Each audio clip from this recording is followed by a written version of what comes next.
नमस्कार. आता आपण पाहणार आहोत की फॉन्ट, एखाद्या वेबसाईटचा फॉन्ट आपण कशा पद्धतीने डिटेक्ट करू शकतो. ठीक आहे.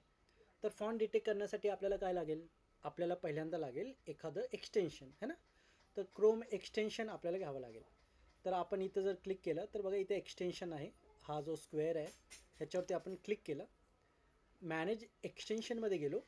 मॅनेज एक्सटेन्शनमध्ये आपल्याला नवीन एक्सटेन्शन हवं आहे. सो नवीन एक्सटेन्शन हवं असल्यासाठी आपण काय केलं, वेब स्टोअरला गेलो है ना. क्रोमच्या वेब स्टोअरला गेलो आणि क्रोमच्या वेब स्टोअरला जाऊन आपल्याला काय हवं आहे, फॉन्ट. सो फॉन्ट इन्फो नावाचा जो आहे ना तो खूप छान आहे. ठीक आहे. सो फॉन्ट इन्फो नावाचा आपल्याला घ्यायचा. ठीक आहे. तर हा घेऊ आपण. ठीक आहे. ह्याच्यावरती क्लिक केलं आपण, ॲड टू क्रोम केलं. ठीक आहे. ॲड एक्सटेन्शन केलं. ठीक आहे. आता आपल्याकडे हा आलेला आहे. ठीक आहे. तर हा सिलेक्ट केला आपण. आता आपल्याला ही वेबसाईट आहे आणि ह्या वेबसाईटमध्ये आपण कोणते कोणते फॉन्ट वापरले ते आपल्याला पाहायचं आहे. ठीक आहे. मग आपण काय केलं, एक्सटेन्शनवरती आलो.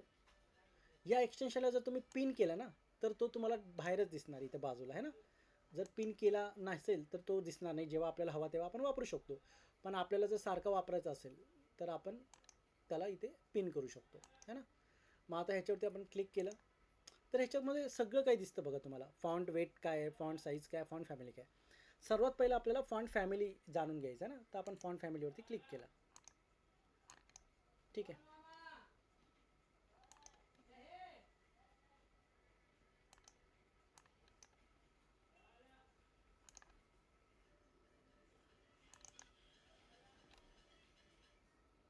काहीतरी इश्यू होतो आहे का, हरकत नाही.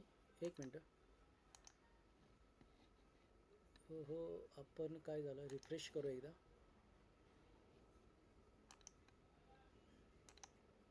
Okay, start. सो फॉन्ट फॅमिलीवर जर तुम्ही क्लिक केलं तर तुम्ही पाहाल जेवढे पण इथे वापरलेले आहेत फॉन्ट ते आलेत. हे बघा है ना. हा मेरी वेदरचा फॉन्ट आहे है ना. मी तुम्हाला थोडंसं झूम करून दाखवतो है ना. हा मेरी वेदरचा फॉन्ट आहे, हा पॉपिनचा फॉन्ट आहे. तो सगळे फॉन्ट असे तुम्ही इथं पाहू शकता. इथं आपण हे दोनच फॉन्ट वापरलेत या वेबसाईटमध्ये. ठीक आहे. सो अशा पद्धतीने तुम्ही त्या गोष्टी करू शकता. आय होप तुम्हाला हे समजलं असेल.